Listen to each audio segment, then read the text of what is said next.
Well, the Mets are quite possibly back on track after sweeping the Angels after a disappointing series loss in the first series against the Reds after the All-Star break. The Mets sweep the Angels, and you get a little bit of signs of life from Francisco Lindor and Pete Alonso. We all know that if the top four in this order are not hitting, the Mets just don't win. And in this series, after the 0 for 31 from Lindor, he got 2 hits in Game 3 of this series. Pete Alonso had 2 hits in the last game, including a 3-run home run, and maybe the Mets are finally getting it going here offensively. They did start to see a little bit of life from the bottom of the order as well. You had a couple hits from Beatty. You had Alvarez announcing himself back into the lineup, gives you a double and a home run in this series in the 2 games that he played. Listen, it doesn't look perfect right now, but if you can get Beatty going, which it seems like he's been one of their more consistent hitters lately, and you have Alvarez get going, maybe you get something out of Vientos. I don't really care what Tyrone Taylor gives you at this point. You don't need him to be a great hitter in your 9 spot. You just need to play great defense and maybe get on base every once in a while. But it seems like the bottom of the order is starting to get on base a little bit for the front of the order to really drive them in. And that's going to be important going forward. And in this series, we saw a little bit more of that. Now, obviously, the Angels aren't a great team, but it's still a nice series sweep. Now you go to the West Coast to play the San Francisco Giants, and the Giants are a strange team. They made the deal for Rafael Devers. He has not been great since being there, but he has been better lately. So far with the Giants, he has a 243 batting average, a 755 OPS, 4 home runs, and 15 RBIs, but in the last 7 games, he's hitting 323 with a 930 OPS, a couple of home runs, 5 RBIs, so he's picked it up lately, and that includes a 2 home run game just yesterday. So it really seems like maybe he's getting hot, but overall, offensively, the Giants are just not a great team. And when you look up and down their lineup, they do have some pretty decent players. You have Matt Chapman there, who's maybe not a great hitter, but he's a good power hitter normally, not having a great year, although he is leading the team in OPS at 799. Still not a very impressive team leading OPS at 799. Their home run leader is Willy Adames. He has 15 home runs. He's been a big disappointment this year. He's hitting 230 with a 718 OPS and 15 home runs, 53 RBIs, after getting a big contract to really be a centerpiece for the Giants offense, and he just hasn't done it. He has not been that guy that they expected him to be. Their RBI leader, interestingly enough, is an old friend, Wilmer Flores. He's got 59 RBIs, and he's had a nice little career out there in San Francisco, and it's always nice to see Wilmer again. There's no hard feelings there. Love to see him do well. But overall, this is not a great offensive team. They do have some names in the lineup. They have some guys who you would expect to be playing better, but it's a team that doesn't score a ton of runs. They're 20th in the league in runs scored with 431. Their OPS as a team is 687. That's 24th. And they have 98 home runs. That's also 24th. But what the Giants do well is pitching. And you're going to see the top 2 pitchers that the Giants can throw at you in this series, and that is Logan Webb. He's 9-7 with a 3.08 ERA, 140 strikeouts to only 29 walks and 131 innings pitched. So he's obviously one of the best pitchers in baseball. And then you have Robbie Ray, 9-4 with a 2.92 ERA, 131 strikeouts and 49 walks and 123 innings. He has been a little more susceptible to the home run. He's given up 15 this year. So he's not a perfect pitcher. You can get to either one of those guys. It's not like they're dominant, top, ace level starters, but they're really good pitchers, and the Mets are going to have to face both of them in this series. I know the Giants are undecided on who's going in Game 3, but overall the Giants team ERA is 7th in baseball at 3.60, and they definitely have been for years a much better pitching team than they are an offensive team, and you're going to see if the Mets offense can kind of break through against this good Giants pitching staff, and you're going to see hopefully some domination out of the Mets pitching because the Giants just aren't very good offensively. But the Giants could break out at any moment. They do have the players to do it. They have guys with known track records that are able to hit. They just have not been great this year. So we'll see what happens. I'm excited for this series. It is a late night. I think 2 of the game, one's at 10:30 or one's at 10 and one's at 9:30. So it's going to be late night games starting tomorrow night. But the Giants are one of those teams that's kind of competing for a wild card spot. They're trying to get into the playoffs. So it's another good team that the Mets will be playing, and hopefully they can come out on top. I know the Mets just swept a series, and now we're going into a series about the Giants, but what's been on the front of my mind lately isn't the games that are being played now. It's kind of figuring out what's going to happen at the trade deadline. There's a lot of rumors hanging around. There's been multiple articles on ESPN. There was just an article put out by Jeff Passan, basically previewing or giving his thoughts on what's going to happen during the trade deadline. And what the headline was for the Mets was a little bit disappointing to me, but it's kind of what I expected. The headline for the Mets was that they are adding, but they're not all in. I get what he means by that. I think that the Mets, to be all in, would have to go out there and try to get a big-time center fielder or try to get a big-time third baseman, Eugenio Suarez, maybe a top-of-the-line starting pitcher, and a couple of bullpen pieces. The Mets aren't doing all that. I think that the Mets feel like they can get by with maybe adding a couple of bullpen arms, maybe a lower-end center fielder to compete with Taylor or to platoon with Taylor in center field. I just don't see them going out for a big addition, but what Jeff Passan laid out as the best fit for the Mets was Griffin Jax from the Twins. And this is a guy that I talked about in my last video who I thought would be a really good addition for the Mets bullpen, an eighth inning guy, a guy who can be your setup guy, but also the kind of guy that if Edwin Diaz leaves after this year, he has multiple years of control and he can step into that closer's role. So I would love that pickup. But as Passan said in his article, he doesn't know if that's part of Stearns' philosophy. He doesn't know if really he'd be interested in trading prospect capital for a reliever, because David Stearns thinks you can get a reliever for much cheaper. You can find them. You can pick them up off DFA. He doesn't really value big-time relief pitchers when he feels like he can go find them elsewhere. But we've seen so far this year that hasn't worked out. All the guys that he's brought in off the scrap heap have not performed well. You can just go to, there's a list of guys you can name that just haven't worked out.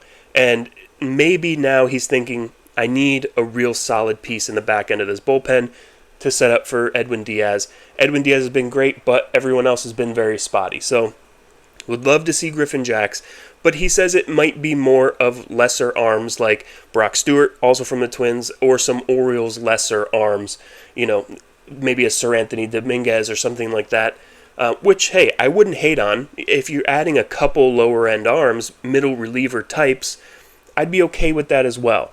But you would like to get that real solid setup man for Diaz.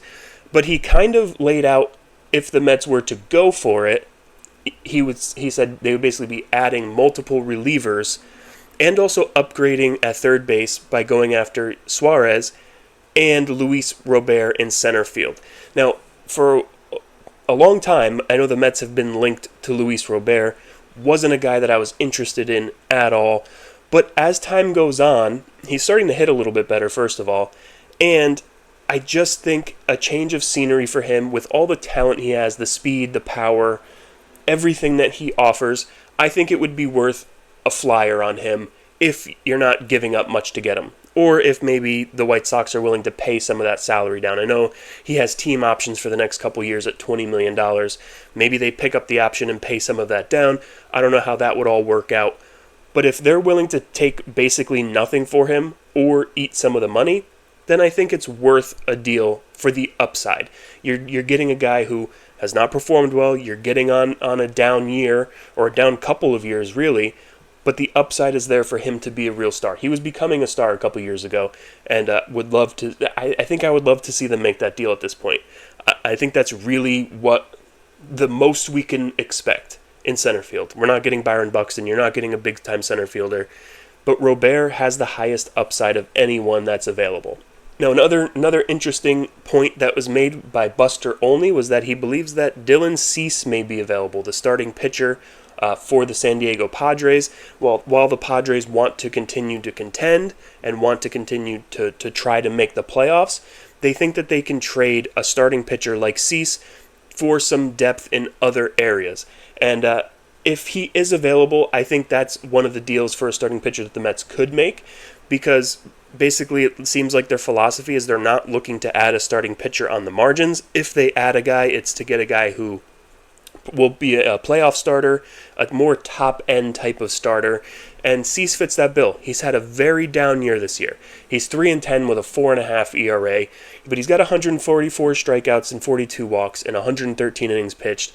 So he's not had a great year, but he still has swing and miss stuff.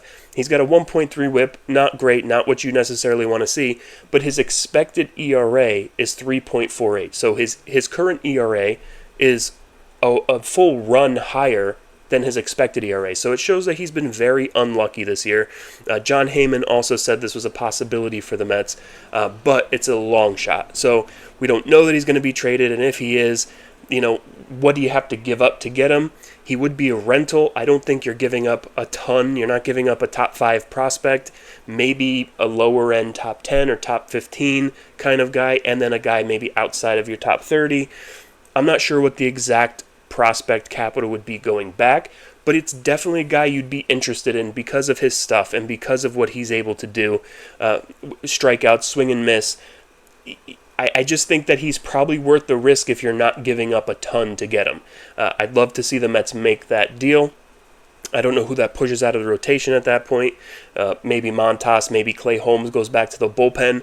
But either way, if you have the ability to add a guy like Dylan Cease and not have to give up much to get him, I think you do it. And I know a lot of people look at that ERA and maybe look at the numbers this year and say it's not worth it. But if you're not giving up that much, and this guy's a proven player in the past, he's a proven pitcher who's been doing it for a long time, he's just having a down year, I think you take a chance on that guy and hope that you can fix something in him and figure it out on the fly. I don't think it would take that much to really fix him. So honestly, as I sit here today, about a week away from the trade deadline, to me, I really think the Mets' plan, and I really think in their bullpen especially, they do want to go with a high-end reliever like a Griffin Jax or even a David Bednar, something like that, to really be a great setup man for Edwin Diaz, a lockdown 8th-inning guy, to kind of pair along with the lefty Brooks Raley to lead into Diaz. I think that they will go for that. I don't know if the price will be at the point where David Stearns and the Mets organization really bites, because there's so many teams really vying for a few really good arms. And you have some of the best teams in baseball, the Dodgers, the Yankees, the Cubs. Everyone is looking for relief help, and I don't know that the Mets are going to be as aggressive as a team like the Yankees that's struggling right now. I just don't know how aggressive David Stearns will be, knowing he's still 15 games over 500, and they're not struggling, and they're getting through it. I don't like to see them getting through it. I want them to really go for it and be a contender. But I do think they will end up getting one higher-end bullpen arm and then one lower-end bullpen arm. I really think it's going to be like a Kyle Finnegan from Washington, a lower end. Or if you're able to go out and get a David Bednar, maybe you get Bednar and Dennis Santana in the same deal. Kind of kills two birds with one stone there. And offensively, I think if they do anything, they're going to get Robert. I think there's too much smoke there with him to the Mets. It's kind of all the smoke's been him to the Mets or him to the Phillies. I think if the Mets get any bat, get anyone offensively, it's going to be Luis Robert Jr. And I think that's going to be really their trade deadline here. Couple bullpen arms and maybe Robert. And an outside chance, a Dylan Cease or a Sandy Alcantara, something like that. But those are way outside. I think there's like a 10 or 20% chance of those happening, where I think a high-end bullpen or a couple of bullpen arms is probably a 70% chance. And I think that Robert's probably a 40 or 50% chance. I think those are the moves that we can really expect. But it seems like there's new targets out there every day. There's new articles being written every day. But I also want to be very clear, nobody knows what the Mets' plans are. The Mets don't leak anything. Nobody talks. David Stearns isn't going to tell you who he's going after. He might give you an idea of what he's looking for, but he's not going to tell you who they're going after. And when the Mets do things, they tend to come out of nowhere. So nobody knows anything. I don't know anything. And if anyone tells you they do, they're lying, because they really, really don't. But yeah, that's all I got today. Hopefully we have an exciting trade deadline here, and we have an exciting series against the San Francisco Giants. But yeah, that's really all I got. So if you're still here, you like this type of content, please subscribe, give me a like, comment what you think they're going to do in this trade deadline. And until next time, let's go Mets.